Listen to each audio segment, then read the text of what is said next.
प्रिय संस्कृत मित्राणी नमः संस्कृता R K education study में आप सभी मित्रों का हार्दिक स्वागत अभिनंदन करते हुए आज हम स्पेशल टीजीटी और पीजीटी के लिए अभ्यास मॉडल हल प्रश्न पत्रों पर चर्चा करेंगे। यदि आप इस चैनल पर नए हैं तो चैनल को सब्सक्राइब कीजिए। वीडियो अच्छी लगे तो ज़्यादा से ज़्यादा अपने मित्रों तक शेयर करें और कमेंट ज़रूर करें। आपका एक कमेंट हमें और अच्छे से अच्छे एफर्ट के लिए प्रोत्साहित करता है। इस चैनल पर पहले से ही UP TGT, PGT, LT, UGC, GIC से जुड़े सभी संस्कृत विषयों पर मॉडल हल प्रश्न पत्र गुरु जी द्वारा हल कराए जा रहे हैं, जो कि अभी भी जारी है और आगे भी चलता रहेगा। आपकी सफलता में एक कदम हमारा भी। तो आइए अब बढ़ते हैं अपनी विषय वस्तु की ओर और देखते हैं कि हमारा प्रश्न नंबर 1 क्या कह रहा है। तो हम चर्चा कर रहे हैं अभ्यास मॉडल हल प्रश्न पत्रों पर। तो देखते हैं कि प्रश्न नंबर 1 क्या कह रहा है। तो प्रश्न नंबर 1 कह रहा है कि सुमेलित करें। यहाँ दे दिया है कथनम और यहाँ दे दिया है वक्ता। तो पहला कथन क्या कह रहा है कि पूरा कविनाम गणनाम प्रसंगे कनिष्ठिका अधिष्ठित कालिदास, और इसके वक्ता जो दे दिया है मल्लीनाथ जी को। दूसरा क्या कह रहा है विकल्प हमारा कि निर्गताशु नवाकस्य कालिदासस्य सूक्तिषु, इसका वक्ता जो दे दिया है उद्धर जी को दे दिया है। तीसरा कह रहा है कि श्रृंगारे ललितोद्गारे कालिदासस्त्रयी किमु, वक्ता कौन दे दिया है तो बाण दे दिया है। अब चौथा विकल्प क्या कह रहा है कि उपमा कालिदासस्य भारवे अर्थ गौरवम, वक्ता क्या दे दिया है तो वक्ता दे दिया है कि घ राजशेखर जी। तो इसमें से देखना है कि कौन किसके वक्ता कौन है, अर्थात हमारा सही विकल्प कौन सा है। तो अब हम विकल्प देखते हैं। तो पहला विकल्प दिया है कि पहला का क होगा, दूसरा का ग होगा, तीसरा का ख और चौथा का घ होगा। दूसरा विकल्प हमारा दिया है कि पहला का घ होगा, दूसरा का क होगा, तीसरा का ख और चौथा का ग होगा। तीसरा विकल्प हमारा दिया है कि पहला का क होगा, दूसरा का ग होगा, तीसरा का घ होगा और चौथा का ख होगा। चौथा विकल्प हमारा दिया है कि पहला का क, दूसरा का ख, तीसरा का घ और चौथा का ग। तो हम प्रश्न पे देखते हैं। तो इसमें हमारा जो पहला दिया कि पूरा कविनाम गणनाम प्रसंगे कनिष्ठिका अधिष्ठित कालिदास, तो इसके वक्ता जो है कि हमारे मल्लीनाथ जी हैं। और दूसरा जो दिया निर्गताशु नवाकस्य कालिदासस्य सूक्तिषु, तो इसके वक्ता जो है तो ये बाण जी हैं। तो यानी पहला जो है तो इसमें तो इसके वक्ता मल्लीनाथ जी हैं, लेकिन दूसरा जो है निर्गताशु नवाकस्य कालिदास सूक्ततु, इसके वक्ता जो है तो ये बाण भट्ट जी हैं। तीसरा दिया है श्रृंगारे ललितोद्गारे कालिदासस्त्रयी किमु, तो इसके वक्ता जो है तो इसके वक्ता राजशेखर जी हैं। और चौथा दिया है उपमा कालिदास से भारवे अर्थ गौरवम, इसके वक्ता जो है उद्धर जी हैं। तो इस तरह से प्रश्न नंबर 1 का विकल्प नंबर हमारा 3 सही होगा। अब हम देखते हैं प्रश्न नंबर 2। प्रश्न नंबर 2 क्या कह रहा है कि कालिदास के मंदाक्रांता छंद की प्रशंसा की है। पहला विकल्प दे दिया है मल्लीनाथ ने, दूसरा दे दिया है जयदेव ने, तीसरा दे दिया है दंडी ने और चौथा दे दिया है क्षेमेंद्र ने। तो कालिदास के मंदाक्रांता छंद की प्रशंसा जो है कि नहीं मल्लीनाथ ने किया है, न ही जयदेव ने किया है और न ही दंडी ने किया है।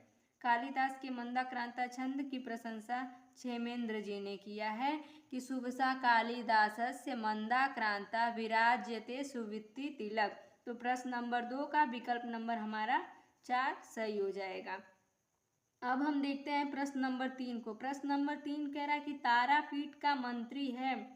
पहला ऑप्शन दे दिया है सुकनास, दूसरा दे दिया है कि इंद्रायुध, तीसरा दे दिया है अर्धपति और चौथा दे दिया है कि चित्रभान। तो तारापीठ का जो मंत्री है तो तारापीठ का मंत्री सुकनास होता है। प्रश्न नंबर 3 का विकल्प नंबर हमारा 1 सही हो जाएगा। अब हम देखते हैं प्रश्न नंबर 4। शकुंतला को विदाई के समय रेशमी वस्त्र दिए थे। पहला ऑप्शन कह रहा है कि सखियों ने, दूसरा कह रहा है मारीच ऋषि ने, तीसरा कह रहा है वृक्षों ने और चौथा कह रहा है कर्ण ने। तो शकुंतला को विदाई के समय रेशमी वस्त्र जो है कि वृक्षों ने दिए थे। तो प्रश्न नंबर 4 का विकल्प नंबर हमारा 3 सही हो जाएगा। अब हम देखते हैं प्रश्न नंबर 5। तो प्रश्न नंबर 5 क्या कह रहा है कि अभिज्ञान शाकुंतलम का नायक है। पहला ऑप्शन दे दिया है कर्ण, दूसरा दे दिया है मांडव्य, तीसरा दे दिया है दुर्वासा और चौथा दे दिया है दुष्यंत। तो पहला जो है तो कर्ण जो ऋषि थे, तो ये अभिज्ञान शाकुंतलम में जो शकुंतला होती हैं उनके पालक पिता होते हैं, इन्होंने ही उनका पालन पोषण किया था। दूसरा जो दे दिया है मांडव्य, तो ये उसमें विदूषक होते हैं, अभिज्ञान शाकुंतलम के विदूषक जो हैं वो मांडव्य होते हैं। और तीसरा ये दे दिया है दुर्वासा, तो दुर्वासा जो यही तो श्राप दिए थे शकुंतला को जब वो शकुंतला के आश्रम में आए थे, लेकिन शकुंतला दुष्यंत के विचारों में इतनी इतनी खोई हुई थी कि उन्होंने ध्यान ही नहीं दिया कि कौन आया है, और ध्यान न देने के कारण वो ऋषि दुर्वासा का आदर सत्कार नहीं कर पाई, और जिससे क्रोधित होकर दुर्वासा ने शकुंतला को यह श्राप दिया था कि जिसके ख्यालों में तुम इतनी खोई हुई हो अंततः वह तुम्हें भूल जाएगा। तो यह तो अब सही होगा नहीं, तो इसके नायक बच कौन गया? ऑप्शन हमारा बच गया ऑप्शन 4। तो प्रश्न नंबर 5 का विकल्प नंबर हमारा 4 सही होगा कि अभिज्ञान शाकुंतलम के नायक हैं तो दुष्यंत हैं। किस कोटि के नायक हैं? तो यह धीरोदात्त कोटि के नायक हैं। तो अब हम देखते हैं प्रश्न नंबर 6। प्रश्न नंबर 6 क्या कह रहा है कि अभिज्ञान शाकुंतलम में अंकों की संख्या है। पहला विकल्प दे दिया है 5, दूसरा दे दिया है 7, तीसरा दे दिया है 8 और चौथा दे दिया है कि 6। तो अभिज्ञान शाकुंतलम जो है कि कालिदास कृत 7 अंकों का नाटक है, जिसकी विधा रूपक है। इसमें रस की बात करें तो रस इसमें श्रृंगार रस है, और उसमें भी यह संभोग श्रृंगार रस है। अलंकार देखा जाए तो अलंकार सबसे ज़्यादा इसमें उपमा अलंकार का प्रयोग किया गया है, जिसमें भी 180 उपमाओं का प्रयोग किया गया है। उपजीव्य की बात करें तो उपजीव्य जो ये महाभारत के आदि पर्व के शकुंतलोपाख्यान में 67 से 74 अध्यायों में और पद्म पुराण के स्वर्ग खंड में भी इसका कथन मिलता है। कथानक देखा जाए तो इसमें राजा दुष्यंत और शकुंतला के परस्पर प्रेम, विवाह एवं मिलन का वर्णन किया गया है। और इसमें अंकों की बात करें तो यह 7 अंकों का नाटक है, जिसमें प्रथम अंक में आश्रम प्रवेश और द्वितीय अंक को आश्रम निवेश, तृतीय अंक को मिलन अंक और चौथे अंक को विदाई अंक भी कहते हैं। और इसमें जो चौथा अंक है, इस चौथे अंक में भी जो है कि हमारा 4 श्लोक सबसे महत्वपूर्ण माना गया, जिसे श्लोक चतुष्टय के नाम से जानते हैं। और हमारे टीजीटी में चौथे अंक को ही हमें पढ़ना है, लेकिन जानकारी हमें पूरे उत्तर रामचरितम के विषय में होनी चाहिए। तो प्रश्न नंबर 6 का विकल्प नंबर हमारा 2 सही होता है कि अभिज्ञान शाकुंतलम में अंकों की संख्या है तो 7 अंकों की संख्या है। अब हम देखते हैं प्रश्न नंबर 7। तो प्रश्न नंबर 7 क्या दिया है कि शकुंतला को श्राप दिया था। पहला ऑप्शन दे दिया है कर्ण ने, दूसरा दे दिया है मारीच ने, तीसरा दे दिया है विश्वामित्र ने और चौथा दिया है दुर्वासा ने।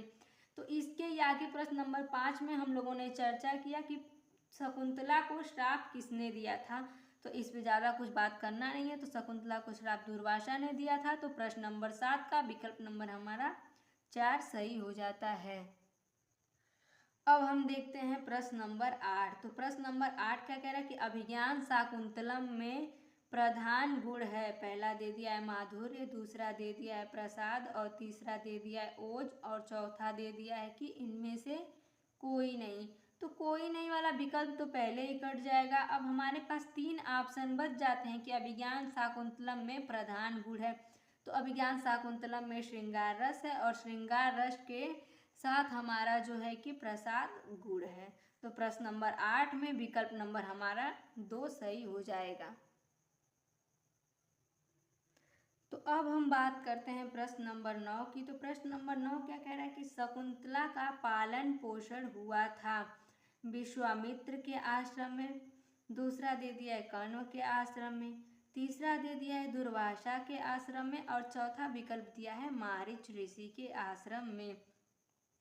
तो पहला जो है विश्वामित्र, तो विश्वामित्र जो थे कि वो इनके पिता थे। जब विश्वामित्र तपस्या में लीन थे तब भगवान इंद्र ने विश्वामित्र की तपस्या को भंग करने के लिए मेनिका को भेजा था। मेनिका जो कि अप्सरा थी, और उन्होंने अपनी सुंदरता से विश्वामित्र को मोहित कर लिया और इन्हीं दोनों लोगों के मिलन से शकुंतला का जन्म हुआ और जन्म के पश्चात वह उन्हें कण्व ऋषि के आश्रम के बाहर छोड़ दिए थे।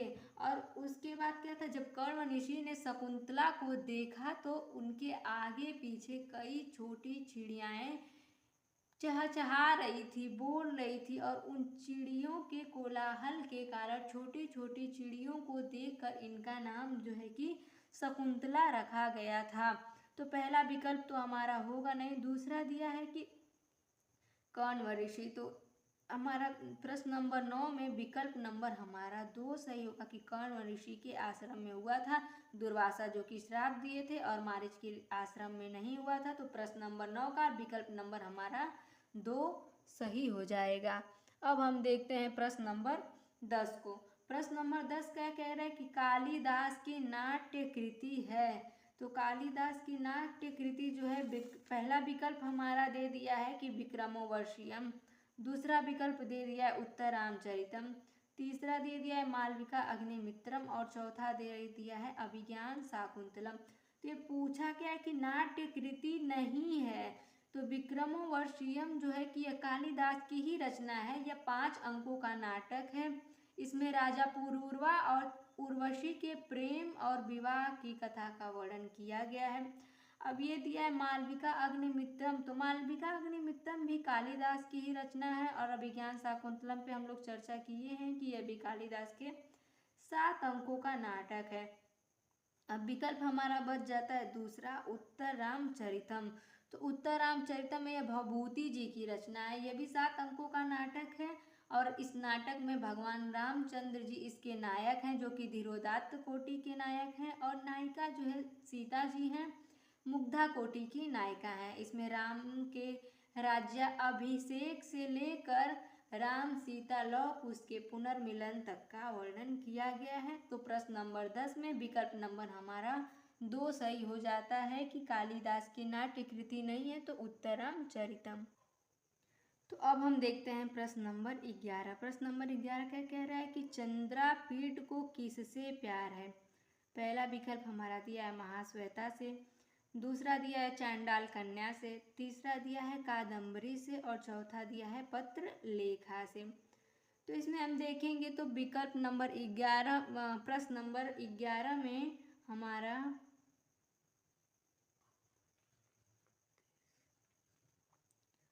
तो इसमें हम देखेंगे तो प्रश्न नंबर 11 में विकल्प नंबर हमारा 3 सही हो जाएगा कि चंद्रापीठ को कादम्बरी से प्यार था, नहीं महाश्वेता से था, नहीं चांडाल कन्या से था और ना ही पत्रलेखा से था।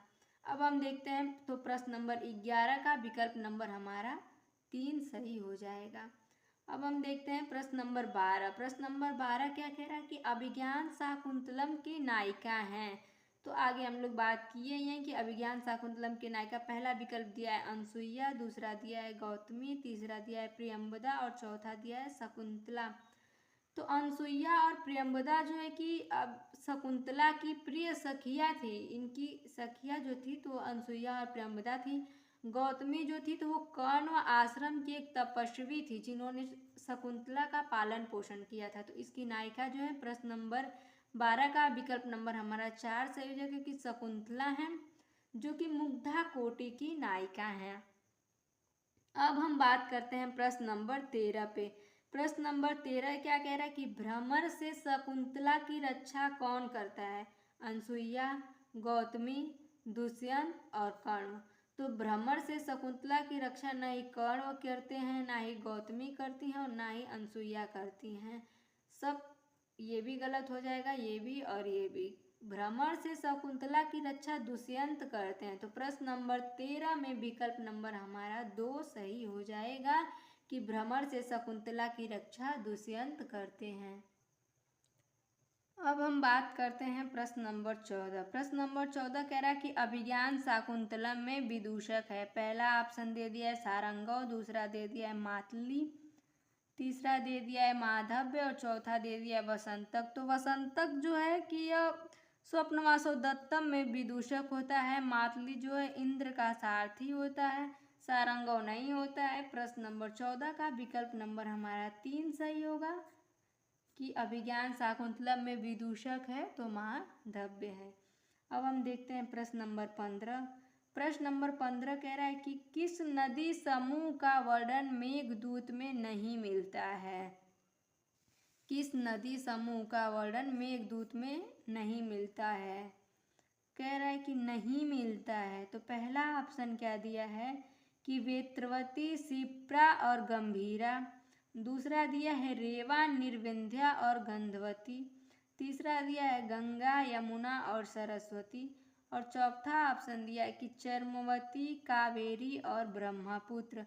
तो वेत्रवती और यहाँ देखिए मिसप्रिंट हो गया, क्षिप्रा नहीं होगा, शिप्रा होगा यहाँ पे।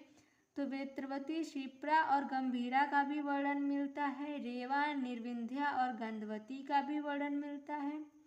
यमुना, गंगा, सरस्वती इसका भी वर्णन मिलता है। तो प्रश्न नंबर 15 में विकल्प नंबर हमारा 4 सही हो जाएगा कि चर्मवती, कावेरी और ब्रह्मपुत्र का वर्णन मेघदूत में नहीं मिलता है। तो प्रश्न नंबर 15 में विकल्प नंबर हमारा 4 सही हो जाता है। अब हम बात करते हैं प्रश्न नंबर 16। बाढ़ की गद्य शैली है। पहला विकल्प दिया है गौड़ी, दूसरा दिया है वैदर्भी, तीसरा दिया है कौशिक और चौथा दिया है पांचाली। तो प्रश्न नंबर 16 जो कह रहा है कि बाढ़ की गद्य शैली है, तो विकल्प नंबर प्रश्न नंबर 16 में विकल्प नंबर हमारा 4 सही हो जाएगा कि बाढ़ की गद्य शैली पांचाली है। तो प्रश्न नंबर 16 का विकल्प हमारा 4 सही हो जाएगा। अब हम देखते हैं प्रश्न नंबर 17। प्रश्न नंबर 17 क्या कह रहा है कि बाणभट्ट के पिता का नाम है। पहला दे दिया है कुबेर, दूसरा दिया है चित्रभानु, तीसरा दिया है वत्स और चौथा दे दिया है अर्थपति। तो ना ही कुबेर होंगे, कुबेर का वर्णन तो मेघदूत में मिलता है, वत्स भी नहीं होंगे और अर्थपति भी नहीं होंगे। तो प्रश्न नंबर 17 में विकल्प नंबर हमारा 2 सही होता है कि बाणभट्ट के पिता का नाम चित्रभानु है। तो अब हम देखते हैं प्रश्न नंबर 18 कि बाणभट्ट के पुत्र का नाम है। पहला ऑप्शन दे दिया है मुरारी भट्ट, दूसरा दे दिया है मयूर भट्ट, तीसरा दे दिया है भूषण भट्ट और चौथा दे दिया है नयन भट्ट। तो बाणभट्ट के पुत्र का नाम ना ही मुरारी भट्ट था, ना ही मयूर भट्ट था और ना ही नयन भट्ट था। बाणभट्ट के पुत्र का नाम भूषण भट्ट या पुलिंद भट्ट भी कहा जाता है। तो प्रश्न नंबर 18 का विकल्प नंबर हमारा 3 सही हो जाता है कि बाणभट्ट के पुत्र का नाम भूषण भट्ट या पुलिंद भट्ट था।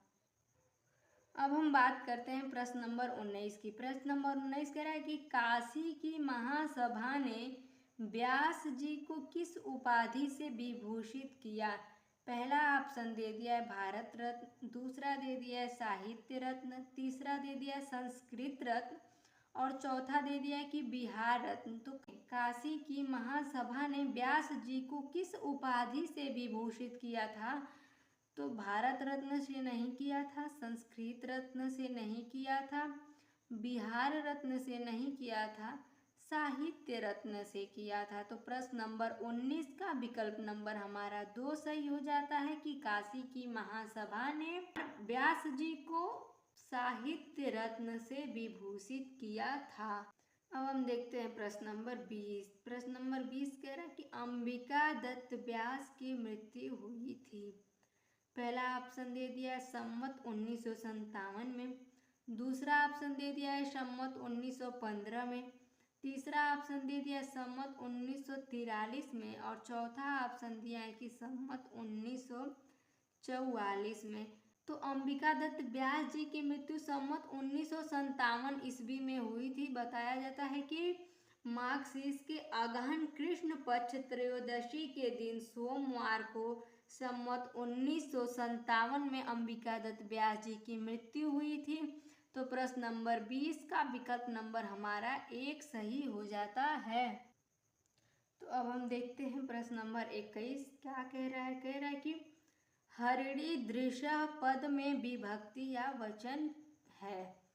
हरिणी दृश्य में विभक्ति या वचन पूछ रहा है। तो हरिणी दिशा में विभक्ति या वचन पहला ऑप्शन दिया है कि प्रथमा एक वचन, दूसरा ऑप्शन दिया है कि द्वितीया द्विवचन, तीसरा ऑप्शन दिया है षष्ठी एक वचन और चौथा ऑप्शन दिया है कि चतुर्थी एक वचन। हरणी दृशा में षष्ठी एक वचन होता है। तो प्रश्न नंबर 21 का विकल्प नंबर हमारा 3 सही होगा कि षष्ठी एक वचन होता है। अब हम देखते हैं प्रश्न नंबर 22। प्रश्न नंबर 22 कह रहा है कि आई कठोर यस किलते प्रियम में छंद है। पहला ऑप्शन दिया है उपजाति छंद है, दूसरा ऑप्शन दिया है द्रुत विलंबित छंद है और तीसरा दिया है कि इंद्रवज्रा छंद है और चौथा ऑप्शन दिया है कि वंशस्थ छंद है। तो प्रश्न नंबर 22 में हमारा जो है कि आई कठोर यस किलते प्रियम में द्रुत विलंबित छंद है। यह जो है आई कठोर यस किलते प्रियम या उत्तरामचरितम के नाटक के प्रथम अंक में राम द्वारा सीता के त्याग के बाद कही गई एक पंक्ति है, जिसमें राम ने अपनी कठोरता और यश की रक्षा को सीता से भी अधिक प्रिय बताया है। तो प्रश्न नंबर 22 में विकल्प नंबर हमारा 2 सही हो जाएगा कि द्रुत विलंबित छंद है।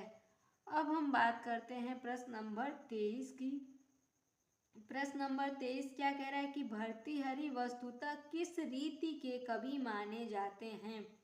पहला ऑप्शन दिया है कि पांचाली रीति के, दूसरा दिया है वैदर्भी रीति के, तीसरा दिया है अलंकृत काव्य शैली और चौथा दिया है इनमें से कोई नहीं। तो चौथा विकल्प तो हमारा यूं ही कट जाएगा। अब बचता है हमारे पास 3 विकल्प, पांचाली रीति, अलंकृत काव्य शैली और वैदर्भी रीति।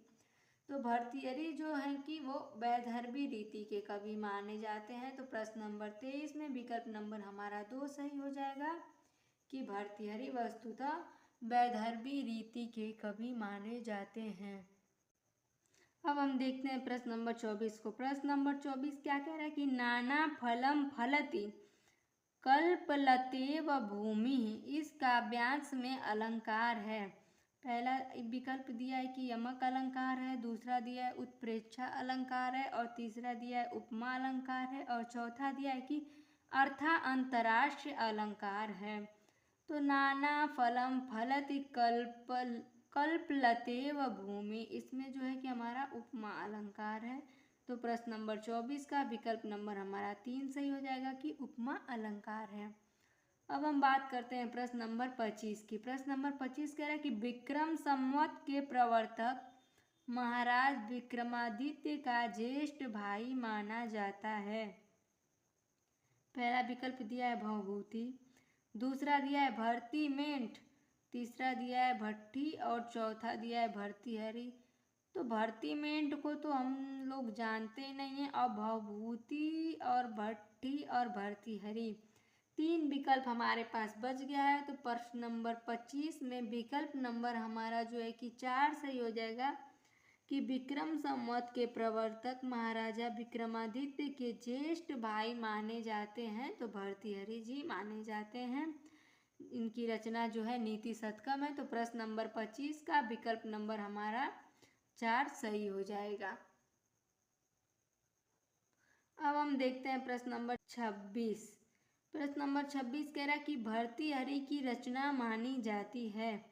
पहला ऑप्शन दिया है वैराग्य शतकम, दूसरा दिया है श्रृंगार शतकम, तीसरा दिया है नीति शतकम और चौथा ऑप्शन दिया है कि उपर्युक्त तीनों। तो प्रश्न नंबर 26 में विकल्प नंबर हमारा 4 सही हो जाएगा कि उपर्युक्त तीनों। भर्तृहरि की रचना जो है नीति शतकम, श्रृंगार शतकम, वैराग्य शतकम ये तो तीनों है ही, इसके उपयुक्त भी इनकी एक रचना है वाक्य पदियम जो कि व्याकरण ग्रंथ है। तो प्रश्न नंबर 26 में विकल्प नंबर हमारा 4 सही हो जाएगा। अब हम देखते हैं प्रश्न नंबर 27। प्रश्न नंबर 27 कह रहा है कि राजा भर्तृहरि की प्रेमिका पत्नी मानी जाती है। पहला ऑप्शन दिया है अंचला, दूसरा दिया है पिंगला, तीसरा दिया है मंगला और चौथा दिया है चंचला। तो अंचला, मंगला, चंचला इन सबों से तो हम लोग परिचित हैं ही नहीं। तो ऑप्शन एक ही बचता है कि पिंगला। तो प्रश्न नंबर 27 का विकल्प नंबर हमारा 2 सही हो जाएगा कि भर्तृहरि की प्रेमिका पत्नी जो थी वो पिंगला थी। अब हम देखते हैं प्रश्न नंबर 28। प्रश्न नंबर 28 कह रहा है कि एको रस करुणो एव निमित्त भेदात, यह कथन किसका है? तो एको रस करुणो यह निमित्त भेदात, यह कथन जो है भवभूति का है। एक ही रस होता है, वो भी करुण रस, ऐसा भवभूति जी का कहना है। तो प्रश्न नंबर 28 में विकल्प नंबर हमारा 3 सही हो जाएगा कि भवभूति जी का कथन है। अब प्रश्न नंबर 29 कह रहा है कि नीति शतक की श्लोक संख्या मानी जाती है। पहला विकल्प दिया है लगभग 130, दूसरा विकल्प दिया है लगभग 150, तीसरा दिया है लगभग 111 और चौथा विकल्प दिया लगभग 10 से कुछ कम। तो 10 से कुछ कम नहीं, नीति शतक में जो है 10 पद्धतियां हैं और इसका जो है कि प्रश्न विकल्प जो एक दिया है कि लगभग 130, तो 130 नहीं मानी जाती हैं, 150 भी नहीं मानी जाती हैं। प्रश्न नंबर 29 का विकल्प नंबर हमारा 3 सही हो जाएगा कि नीति शतक में लगभग 111 श्लोक माने जाते हैं। अब हम देखते हैं प्रश्न नंबर 30 को। प्रश्न नंबर 30 क्या कह रहा है कि नीति शतक किस काव्य परंपरा का ग्रंथ माना जाता है? पहला दिया है कि महाकाव्य, दूसरा दिया है खंड काव्य और तीसरा दिया है मुक्तक काव्य और चौथा दिया है चंपू काव्य। तो महाकाव्य ये जो है किरात अर्जुनीयम हमारा आता है, खंड काव्य में मेघदूत भी आता है, मेघदूत गीत काव्य भी है और चंपू काव्य नहीं माना जाता है, चंपू काव्य में नल चंपू आता है। और मुक्तक काव्य जो है तो ये नीति शतक जो ये मुक्तक काव्य माना जाता है, मुक्तक काव्य परंपरा का माना जाता है। इसमें जो है सभी श्लोक स्वयं में परिपूर्ण होते हैं, किसी श्लोक का किसी दूसरे श्लोक से कोई तालमेल नहीं होता है। तो प्रश्न नंबर 30 का विकल्प नंबर हमारा 3 सही हो जाता है कि नीति काव्य मुक्तक काव्य परंपरा का ग्रंथ माना जाता है। तो अब हम देखते हैं प्रश्न नंबर 31। तो प्रश्न नंबर 31 कह रहा है कि सुकवि नाम से विख्यात थे। अब सुकवि नाम से विख्यात थे, पहला ऑप्शन दे दिया है कि कालिदास, दूसरा दे दिया है भारवी, तीसरा दे दिया है अंबिका दत्त व्यास और चौथा दे दिया है बाणभट्ट।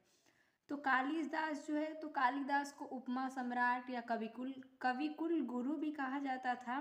सुकवि नाम से ये नहीं थे। भारवी का है तो भारवी को आत्मपत्र भारवी कहते थे। बाणभट्ट हैं, अब बच गए बाणभट्ट, तो बाणभट्ट को वाणी वाणो व भुव की उपाधि प्राप्त थी और इन्हें सरस्वती का पुल्लिंग रूप भी कहा जाता था। बाणभट्ट जी को सरस्वती का पुल्लिंग रूप भी कहा जाता था। तो कालिदास होंगे नहीं, भारवी नहीं होंगे, बाणभट्ट नहीं होंगे। तो प्रश्न नंबर 31 का विकल्प नंबर हमारा 3 सही हो जाएगा कि अंबिका दत्त व्यास को सुकवि नाम से विख्यात थे। तो प्रश्न नंबर 31 का विकल्प नंबर हमारा 3 सही हो जाएगा। अब हम देखते हैं प्रश्न नंबर 32। तो प्रश्न नंबर 32 कह रहा है कि चैत्र शुक्ल अष्टमी संवत 1915 में किस कवि का जन्म हुआ था? पहला ऑप्शन दे दिया है बाण का, दूसरा दिया है पंडित अंबिका दत्त व्यास का, तीसरा ऑप्शन दे दिया है दंडी का और चौथा ऑप्शन दे दिया है शिवाजी का। तो प्रश्न नंबर 32 में विकल्प नंबर हमारा 2 सही होगा कि संवत 1915 में अंबिका दत्त व्यास जी का जन्म हुआ था। और बाणभट्ट का जन्म 7वीं शताब्दी का पूर्वार्ध माना जाता है और दंडी और शिवाजी का संवत 1915 में नहीं हुआ था। तो प्रश्न नंबर 32 का विकल्प नंबर हमारा 2 सही हो जाएगा कि अंबिका दत्त व्यास का। अब हम देखते हैं प्रश्न नंबर 33। प्रश्न नंबर 33 कह रहा है कि व्यास जी का जन्म हुआ था। पहला ऑप्शन दे दिया है जयपुर में, दूसरा ऑप्शन दे दिया है काशी में, तीसरा दिया है बिहार में और चौथा ऑप्शन दिया है कि महाराष्ट्र में। तो व्यास जी का जन्म जो है कि जयपुर में हुआ था। प्रश्न नंबर 33 का विकल्प नंबर हमारा 1 सही हो जाएगा कि व्यास जी का जन्म जयपुर में हुआ था।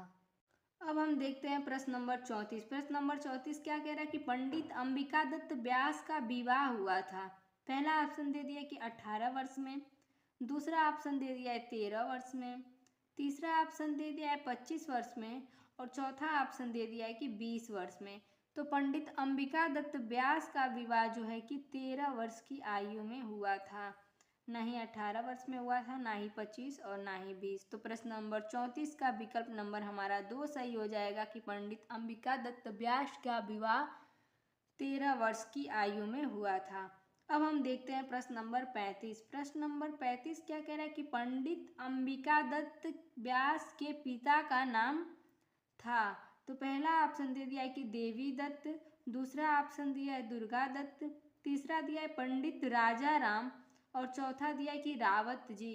तो प्रश्न क्या कह रहा है कि पंडित अंबिका दत्त व्यास जी के पिता का नाम था, तो इनके पिता का नाम दुर्गा दत्त था। तो प्रश्न नंबर 35 का विकल्प नंबर हमारा 2 सही हो जाएगा कि अंबिका दत्त व्यास जी के पिता का नाम दुर्गा दत्त था। अब हम देखते हैं प्रश्न नंबर 36। वैशंपायन किसका पुत्र है? पहला ऑप्शन दिया है तारापीठ का, दूसरा दिया है सुकनास का, तीसरा दिया है चंद्रापीठ का और चौथा दिया है कि पुंडरिक का। तो वैशंपायन ना ही तारापीठ का पुत्र था, ना ही चंद्रापीठ का पुत्र था और ना ही पुंडरिक का पुत्र था। वैशंपायन जो है कि सुकनास का पुत्र था। तो प्रश्न नंबर 36 का विकल्प नंबर हमारा 2 सही हो जाएगा कि वैशंपायन सुकनास का पुत्र था।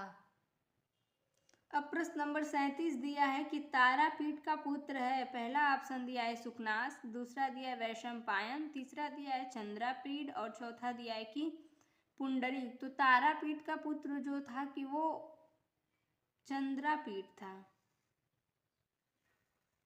सुकनास भी नहीं था। सुकनास तो वैशंपायन का पुत्र था, आगे ऊपर दिया ही है। वैशंपायन होगा नहीं और पुंडरीक नहीं होगा। तो प्रश्न नंबर 37 में विकल्प नंबर हमारा 3 सही हो जाएगा कि तारापीठ का पुत्र चंद्रापीठ था। अब हम देखते हैं प्रश्न नंबर 38। प्रश्न नंबर 38 कह रहा है कि बाणभट्ट किस गोत्र में उत्पन्न हुए थे? पहला दिया है वत्स गोत्र में, दूसरा दिया है भृगु गोत्र में, तीसरा दिया है काश्यप गोत्र में और चौथा दिया है कि गौतम गोत्र में।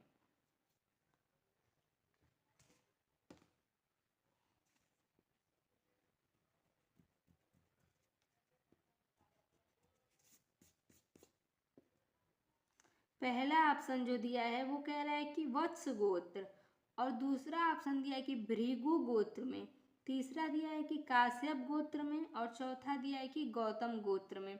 तो बाणभट्ट का जन्म जो है कि वो वत्स गोत्र में हुआ था। इनका जन्म जो है कि 7वीं शताब्दी का पूर्वार्ध माना जाता है और वत्स गोत्र में हुआ था। तो प्रश्न नंबर 38 का विकल्प नंबर हमारा 1 सही हो जाएगा कि बाणभट्ट का जन्म वत्स गोत्र में हुआ था। अब हम देखते हैं प्रश्न नंबर 39। तो प्रश्न नंबर 39 क्या कह रहा है कि सही सुमेलित करें।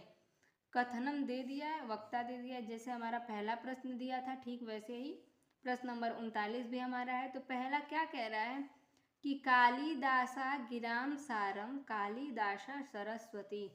इसका वक्ता जो है वो दे दिया है श्री कृष्ण। दूसरा कह रहा है कि कालिदास कविता नवम वय, इसका वक्ता जो दे दिया है मम्मट। तीसरा कह रहा है कि कालिदासा दिनामीव यश, इसके वक्ता जो है तो मल्लीनाथ। चौथा दे दिया है न कालिदासा परस्यवाणी, वक्ता दे दिया है उद्धट। तो इसमें पूछ रहा है कि कौन किसके वक्ता हैं और इसको सही सही सुमेलित करना है। तो आइए हम अपने विकल्प को देखते हैं कि विकल्प हमारा क्या कह रहा है। तो विकल्प हमारा दिया है कि पहला में ग होगा, दूसरा में घ, तीसरा में ख, चौथा में क। दूसरा दे दिया है कि पहला का ग, दूसरा का क, तीसरा का ख, चौथा का घ और तीसरा में दे दिया कि पहले का क, दूसरे का ख, तीसरे का ग और चौथे का घ। चौथा दे दिया कि पहले का घ, दूसरे का ग, तीसरे का ख और चौथे का क।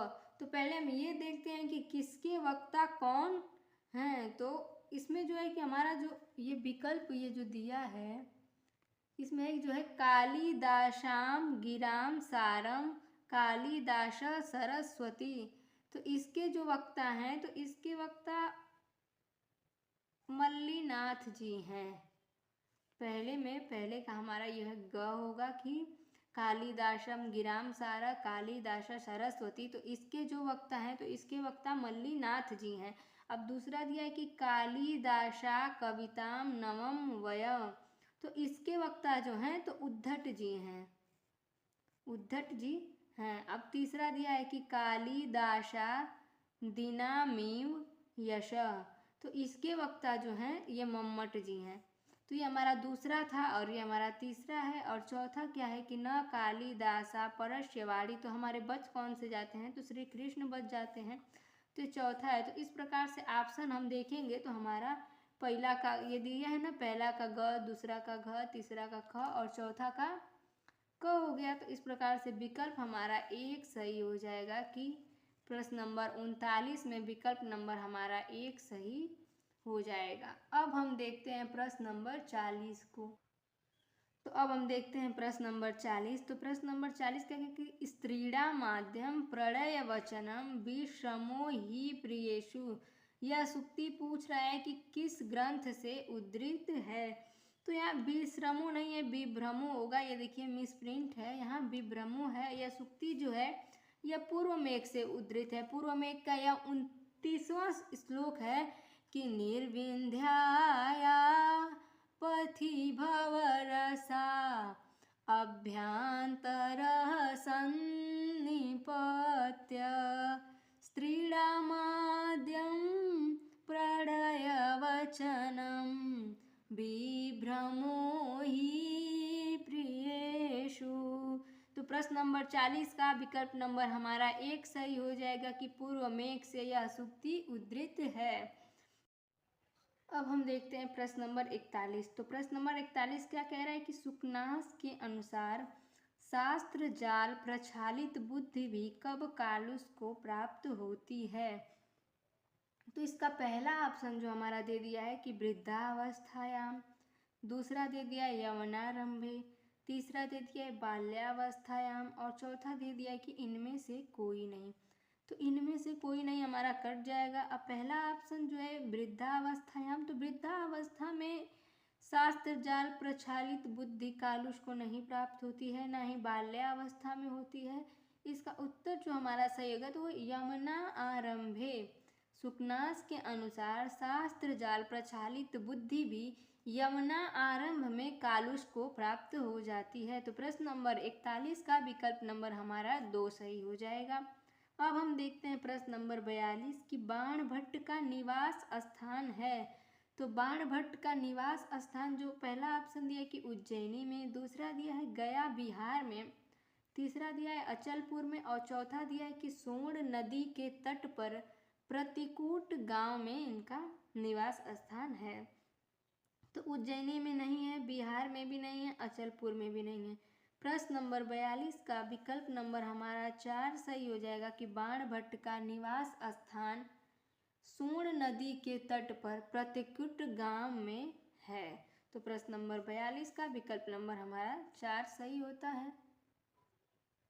अब हम देखते हैं प्रश्न नंबर 43 कि मेघ की पत्नी है। पहला ऑप्शन दिया है कि अभिसारिका, दूसरा ऑप्शन दिया है विशालाक्षी, तीसरा ऑप्शन दिया है विद्युत और चौथा ऑप्शन दिया कि उज्जैनी नगरी। तो उज्जैनी नगरी तो पहले ही कट जाए क्योंकि ये नगरी है तो ये किसी की पत्नी तो होगी नहीं और मेघ की तो बिल्कुल भी नहीं, अभिसारिका भी नहीं होगा और विशालाक्षी जो है यह मेघ की पत्नी नहीं है, यह यक्ष की पत्नी थी और इसका भी नाम का ये जो प्रमाण है ये मेघदूत में नहीं मिलता है। इसको बताया जाता है कि ब्रह्मवैवर्त पुराण में इसका प्रमाण मिलता है कि जो यक्षिणी है इसका नाम विशालाक्षी है और यक्ष का नाम जो है हेममाली है। तो प्रश्न ये विकल्प 2 भी हमारा नहीं होगा। अब विकल्प नंबर बच जाता है 3। तो प्रश्न नंबर 43 में विकल्प नंबर हमारा 3 सही हो जाएगा कि मेघ की पत्नी है तो विद्युत। अब हम देखते हैं प्रश्न नंबर 44। भासो हासः कवि कुलगुरु कालिदासो विताशः इति कथनम कस्य अस्ति। यह पूछ रहा है कि यह कथन किसका है। पहला ऑप्शन दिया है कि जयदेवस्य, दूसरा दिया है बाणस्य, तीसरा दिया है राजशेखरस्य और चौथा दिया है मल्लीनाथस्य। तो प्रश्न नंबर 44 में विकल्प नंबर हमारा 1 सही होगा कि यह कथन जयदेव जी का है। भासो हासः कविकुल गुरु कालिदासो विताशः, यह कथन जो है जयदेव जी के द्वारा कहा गया है। तो प्रश्न नंबर 44 में विकल्प नंबर हमारा 1 सही हो जाता है।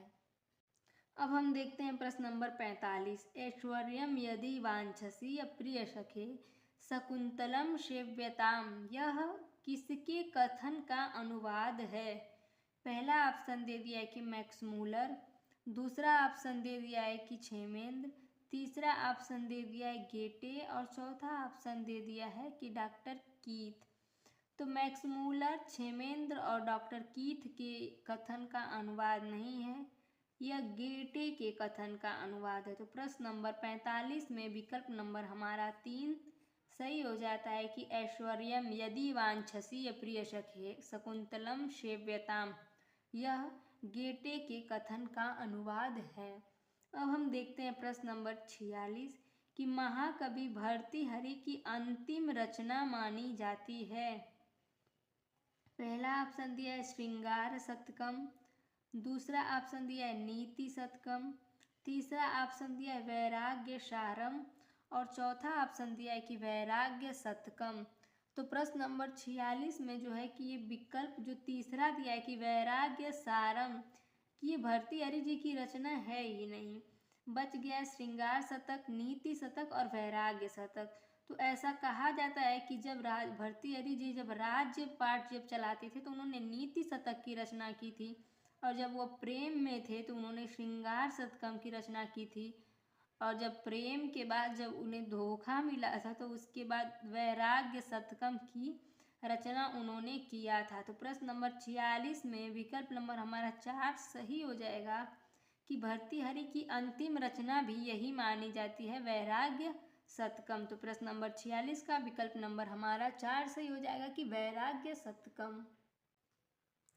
तो अब हम देखते हैं प्रश्न नंबर 47 की भर्तृहरि का पिता माना जाता है। पहला ऑप्शन दिया है मित्रसेन, दूसरा ऑप्शन दिया है गंधर्वसेन, तीसरा ऑप्शन दिया है चित्रसेन और चौथा ऑप्शन दिया है कि चित्रभानु। तो भर्तृहरि के पिता जो है नहीं मित्रसेन माने जाते हैं, नहीं चित्रसेन और ना ही चित्रभानु।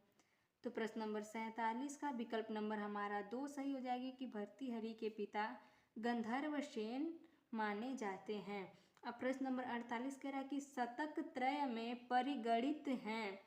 पहला ऑप्शन दिया है श्रृंगार शतकम, वैराग्य शतकम और नीति सारम, दूसरा ऑप्शन दिया है वैराग्य शतकम, नीति सार शतकम, श्रृंगार शतकम, तीसरा ऑप्शन दिया है श्रृंगार शतकम, नीति शतकम और वैराग्य शतकम, और चौथा ऑप्शन दिया है कि उपर्युक्त तीनों। तो उपर्युक्त तीनों नहीं होगा, इसमें जो ये नीति सारम ये नहीं है और इसमें जो दिया है नीति सार शतकम ये नहीं है। तो प्रश्न नंबर 48 का विकल्प नंबर हमारा 3 सही हो जाएगा कि श्रृंगार शतकम, नीति शतकम और वैराग्य शतकम। तो प्रश्न नंबर 48 का विकल्प नंबर हमारा 3 सही हो जाएगा। अब हम देखते हैं प्रश्न नंबर 49 की वशिष्ठ की पत्नी है। पहला ऑप्शन दिया है लोपामुद्रा, दूसरा दिया है सुनैना, तीसरा दिया है भागीरथी और चौथा दिया है कि अरुंधति। तो लोपामुद्रा नहीं होगा, भागीरथी भी नहीं होगा, सुनैना भी नहीं होगा, वशिष्ठ की पत्नी जो है वो अरुंधति थी। तो प्रश्न नंबर 49 का विकल्प नंबर हमारा 4 सही हो जाएगा कि अरुंधति। अब हम देखते हैं प्रश्न नंबर 50। प्रश्न नंबर 50 क्या कह रहा है कि अनुष्टुप के बाद भवभूति का प्रिय छंद है। पहला ऑप्शन दिया है शिखरिणी, दूसरा दिया है मंदाक्रांता, तीसरा दिया है शार्दुल विक्रीडितम और चौथा दिया है कि मालिनी। तो मंदाक्रांता छंद का वर्णन जो है कि ये मेघदूत में मिलता है। संपूर्ण मेघदूत, पूर्व मेघ और उत्तर मेघ दोनों खंड जो है कि मंदाक्रांता छंद में ही निबंध है। इसके अतिरिक्त उसमें और किसी छंद का प्रयोग नहीं किया गया है।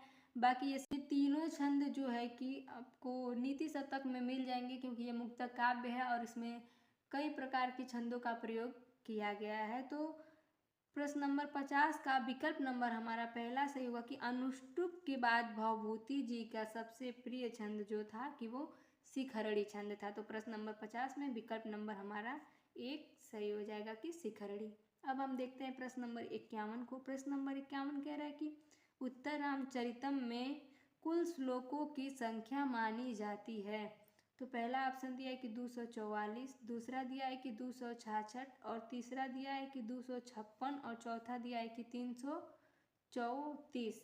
तो उत्तर रामचरितम में श्लोकों की कुल संख्या जो है कि 256 मानी जाती है। तो प्रश्न नंबर 51 का विकल्प नंबर हमारा 3 सही हो जाएगा कि उत्तर रामचरितम में श्लोकों की संख्या है तो 256। अब हम देखते हैं प्रश्न नंबर 52। स च कुलपतिरा स्वच्छंदसाम यह प्रयोक्ता में कुलपति पद से किसका निर्देश किया गया है? पहला ऑप्शन दिया है भवभूति का, दूसरा दिया है वशिष्ठ का, तीसरा दिया है अगस्त्य का और चौथा दिया है वाल्मीकि का। तो भभूति, वशिष्ठ और अगस्त्य और वाल्मीकि में से जो प्रश्न नंबर 52 का होगा तो विकल्प नंबर हमारा 4 सही होगा कि स च कुलपतिराश छंदसाम यह प्रयोक्ता में कुलपति पद से वाल्मीकि जी का निर्देशन किया गया है। तो प्रश्न नंबर 52 में विकल्प नंबर हमारा 4 सही हो जाएगा। अब हम देखते हैं प्रश्न नंबर 53 को। तो प्रश्न नंबर 53 कह रहे हैं कि यथा कार्य हानि भवति तथा कार्यम यह कथन किसका है? तो विकल्प हमारा पहला दे दिया है कि आत्रेयी, दूसरा दे दिया है तमसा, तीसरा दे दिया है मुरला और चौथा दे दिया है वासंती। तो ये जो है कि ये पंक्ति जो है तो ये हमारी अभिज्ञान शाकुंतलम से ली गई है। तो उसमें आत्रेयी का वर्णन तो नहीं मिलता है, तमसा और मुरला का यह कथन नहीं है। तो प्रश्न नंबर 53 में विकल्प नंबर हमारा 4 सही हो जाएगा कि यह कथन वासंती का है। प्रश्न नंबर 53 का विकल्प नंबर हमारा 4 सही हो जाएगा। अब हम देखते हैं प्रश्न नंबर 54 को। प्रश्न नंबर 54 कह रहा है कि उत्तर रामचरितम का छाया अंक है। पहला दिया है प्रथम अंक, दूसरा दिया है सप्तम अंक, तीसरा दिया है कि चतुर्थ अंक और चौथा ऑप्शन दिया है तृतीय अंक।